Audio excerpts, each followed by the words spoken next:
જો આપણને મેલેરિયા થાય તો મેલેરિયા થાય એટલે આપણને શરીરમાં તાવ આવે, શરીરમાં દુખાવો થાય, શરીરમાં કળતર થાય, એટલે ડૉક્ટર આપણને દવા આપે અને આપણને કહે કે આટલા દિવસ આટલી ગોળીઓ આટલા ટાઈમ લેવાની છે.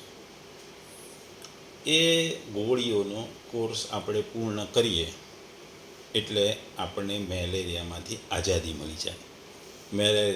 મેલેરિયાના લક્ષણો દૂર જતા રહીને આપણે મેલેરિયા ફ્રી થઈ જઈએ. એટલે તમામ ગોળીઓનો કોર્સ આપણે પૂરો કરીએ તો મેલેરિયા પૂર્ણ રીતે નાબૂદ થાય. પણ જો તમે 5 દિવસના કોર્સમાં 2 કે 3 દિવસ કોર્સ કર્યો ગોળીનો અને પછી બંધ કરી દો તો મેલેરિયા ફરી થાય. અને આ મેલેરિયા ફરી જે થાય એ ખૂબ જ જોખમી હોય છે. આ જ વસ્તુ ભગવાન આપણને આ શ્લોકમાં કહી રહ્યા છે.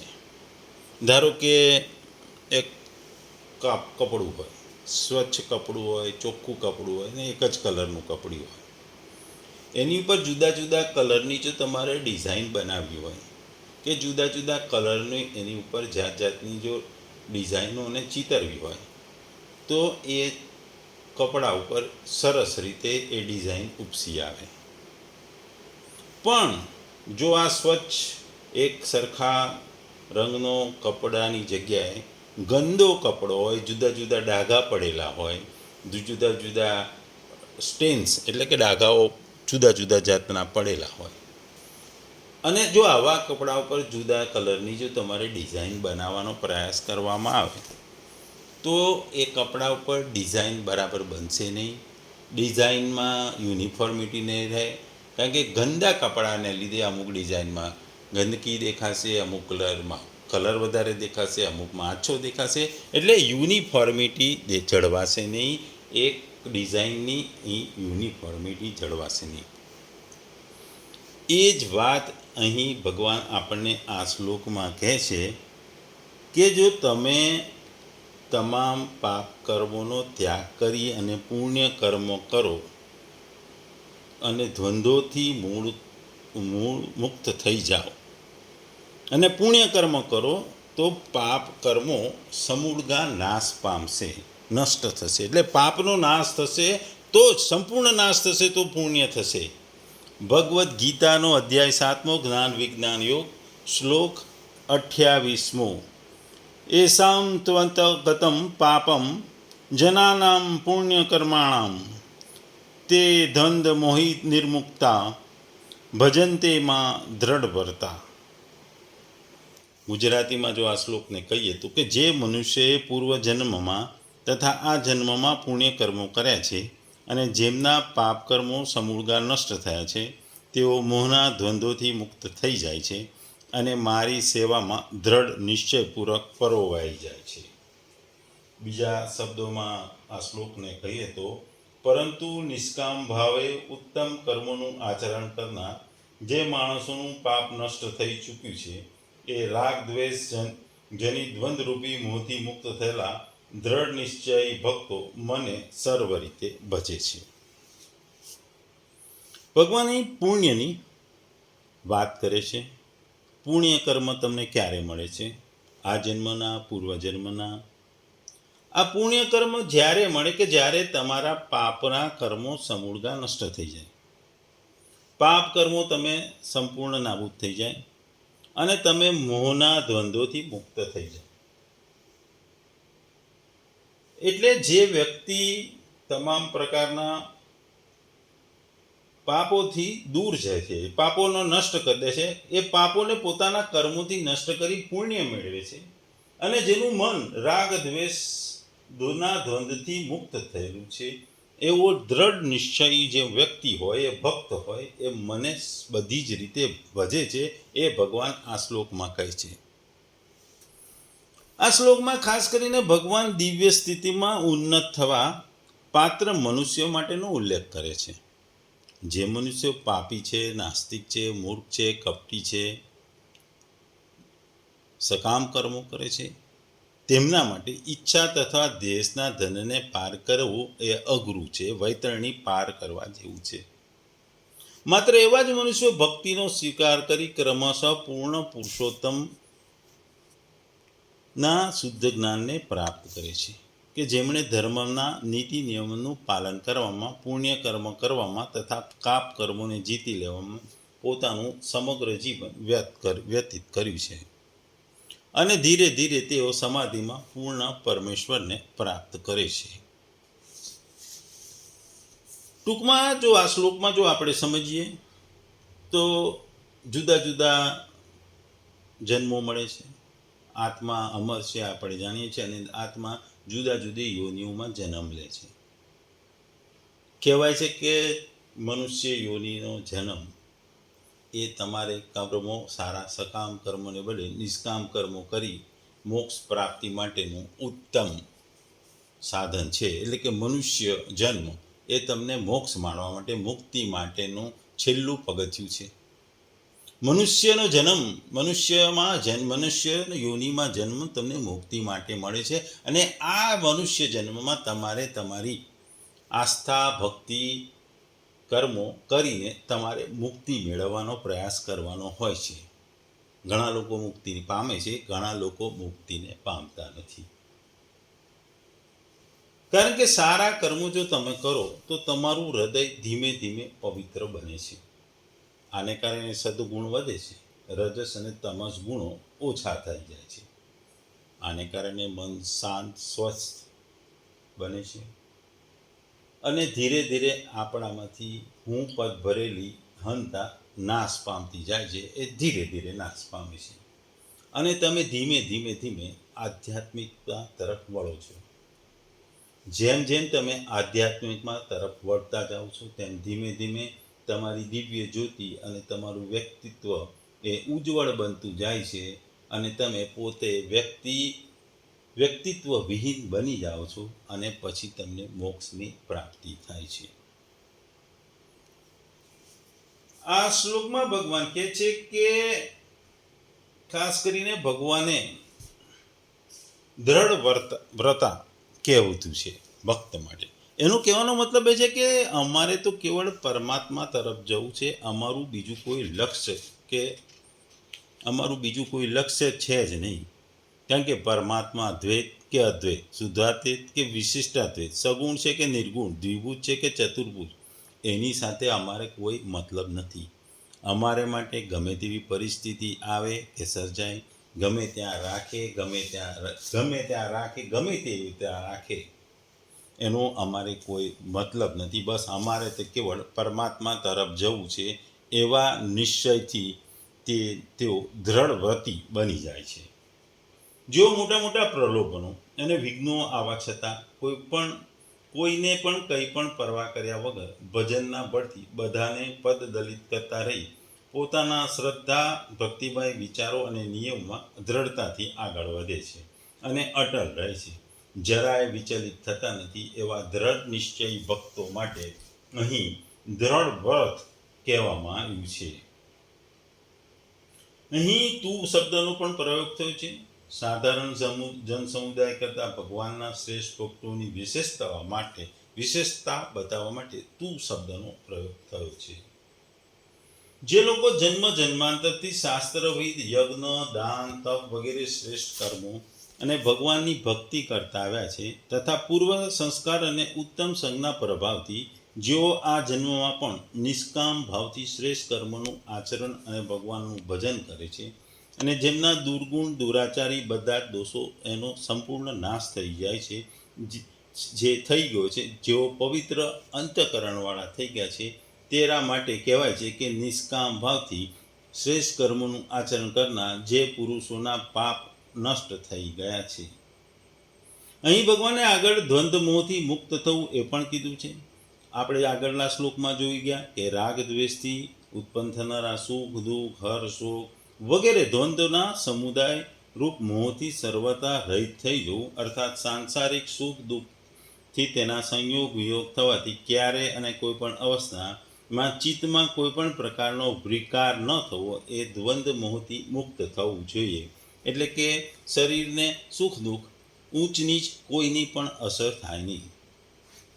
આપણે જાણીએ છીએ કે ભગવાનને સર્વવ્યાપી, સર્વાધાર, સર્વશક્તિમાન અને સર્વના આત્મા અને પરમ પુરુષોત્તમ સમજીને પોતાના બાહ્ય અને આંતરિક બધા જ કરણોને શ્રદ્ધાપૂર્વક, ભક્તિપૂર્વક તેઓની સેવામાં લગાડવામાં, અર્થાત બુદ્ધિથી તેઓના તત્વને નિશ્ચય કરો, મનથી તેઓના ગુણ, પ્રભાવ, સ્વરૂપ અને લીલા, રહસ્ય ચિંતન, વાણીથી તેઓનું નામ કીર્તન અને ગુણોનું કીર્તન, શિરથી તેઓનો નમસ્કાર, હાથોથી તેઓની પૂજા અને દિન દુઃખી વગેરેના રૂપમાં તેઓની સેવા, નેત્રોથી તેઓના વિગ્રહના દર્શન, ચરણોથી તેમના મંદિર તીર્થાદિમાં જવું અને પોતાની બધી જ વસ્તુઓનું નિશેષ રૂપે માત્ર તેમણે જ અર્પણ કરવી ને બધી જ રીતે માત્ર તેઓના થઈને રહેવું, એ ભગવાનને બધી રીતે ભજવા એવું કહી શકાય. આપણે જોઈએ છે કે જમીન હોય, મોટાભાગની જમીનો ફળદ્રુપ હોય તો જાત જાતના અનાજ થાય, વર્ષમાં 3 વખત પાક લઈ શકાય. પણ જે બંજર જમીન હોય એ બંજર જમીન પાપ જેવું છે. આ પાપ ઉપર તમને ભગવાનની પ્રાપ્તિ ના થાય. આ બંજર જમીન ઉપર પણ તમે પાક લઈ શકો નહીં.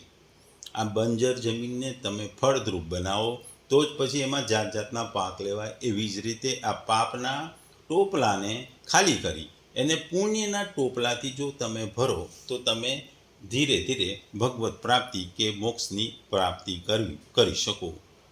અહીં ભગવાન કહે છે કે જે વ્રતમાં અડગ છે અને ભગવાનની ઉપાસના કરી અને ભગવાનને સમજી શકે છે, જે મૌન, ઉપવાસ, બ્રહ્મચર્ય, અભ્યાસ અને અન્યના વ્રત ઘણા લોકોને આત્મસંપૂર્ણ માટે કરે છે, પરંતુ અડગ શ્રેષ્ઠ પ્રાપ્ત કરવી મુશ્કેલ છે. કારણ કે કેટલા જન્મોના સંચિત પાપોથી મન અશાંત અને અશુદ્ધ હોય છે. આધ્યાત્મિક જીવનમાં આ પાપો અવરોધરૂપ છે.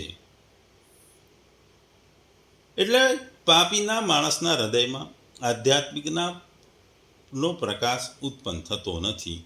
પાપ એ આપણે જોયું આગળ પણ રજોગુણનું અભિવ્યક્તિ છે અને માણસને આત્માના ચિંતનમાં સ્થિર રહેવા દેતું નથી. સંસારના જંગલમાં ભટકવા માટે મન બહાર તરફ હંમેશા વળેલું રહે છે. તેથી મનને શુદ્ધ કરવું જોઈએ અને સત્કર્મ કરવાથી શક્ય બને છે. આપણામાં કહેવાય છે પુણ્ય કર્મ કરો અને પાપનો નાશ કરો. એ પ્રભુની આપણા માટે આજ્ઞા છે. સાધકે સતત સત્કર્મ કરતા રહેવું જોઈએ. કોઈકને દાન, કોઈકની સેવા, કોઈકને મદદ, કોઈકના હિતમાં ત્યાગ, કોઈક જપ, કોઈક પ્રકારની આધ્યાત્મિક અનુશાસન કરવી ધરાધર થવી જોઈએ. પાપને દૂર કરવાનો આ એકમાત્ર રસ્તો છે. સારા કર્મોથી પણ બંધાય છે એમ કેવું મૂર્ખતા છે.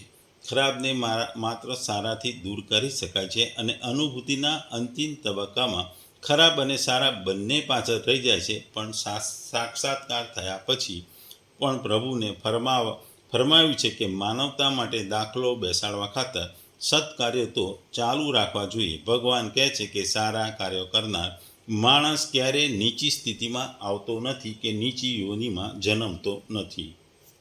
જેમણે સત્કર્મ દ્વારા પાપોનો સંપૂર્ણ નાશ કર્યો છે તેઓ વિરોધીઓના ભ્રામક જોડીમાંથી મુક્ત થાય છે અને નિરંતર ભક્તિ સાથે ભગવાનને ભજે છે, પૂજે છે. આમ તેમને ધીરે ધીરે આત્માનો સાક્ષાત્કાર કરે છે અને છેવટે એ મોક્ષને પ્રાપ્ત કરે છે. પ્રગતિ માટે દ્રઢપણે લીધેલા વચનો આચરણ જરૂર છે. નબળું અને અશાંત મન કશું પ્રાપ્ત કરી શકતું નથી. માયાનો અવરોધ સહેલાઈથી દૂર કરી શકાતો નથી. સાધકે અનુશાસનને ઠીક કરી તેનું પાલન કરવું જોઈએ. જ્યાં સુધી હું થોડો જાપ પૂર્ણ ન કરું અથવા ભગવદ્ ગીતા કે કોઈ પણ પુસ્તકના અધ્યાય કે વાંચું નહીં ત્યાં સુધી હું ખોરાકને અડીશ નહીં. આમ તેણે નક્કી કરવું જોઈએ અને કાર્ય કરવું જોઈએ. એ વાત એની દ્રઢતામાં આવે છે. ભગવાનની સન્મુખ થવું એ આપણા માટે પુણ્ય છે, કારણ કે આ બધા જ પુણ્યોનું મૂળ છે. પરંતુ ભગવાનથી વિમુખ થવું એ સૌથી મોટું પાપ છે, કારણ કે આ બધા પાપોનું મૂળ છે. જે મનુષ્યના પાપ નષ્ટ થઈ ગયા છે, અર્થાત જે સંસારથી વિમુખ થઈ ભગવાનને સન્મુખ થઈ ગયો છે, ભગવાનની નજીક થઈ ગયો છે, તે રાગ, દ્વેષ, હર્ષ, સુખ, દુઃખ વગેરે ધંધોથી મુક્ત થઈ ભગવાનને ભજે છે. ભજન કરવાવાળાનું પ્રકારનું વર્ણન ભગવાન 16મા શ્લોકમાં પણ ચતુર્વિધા ભજનતે મામ પદોથી કરી ચૂક્યા છે.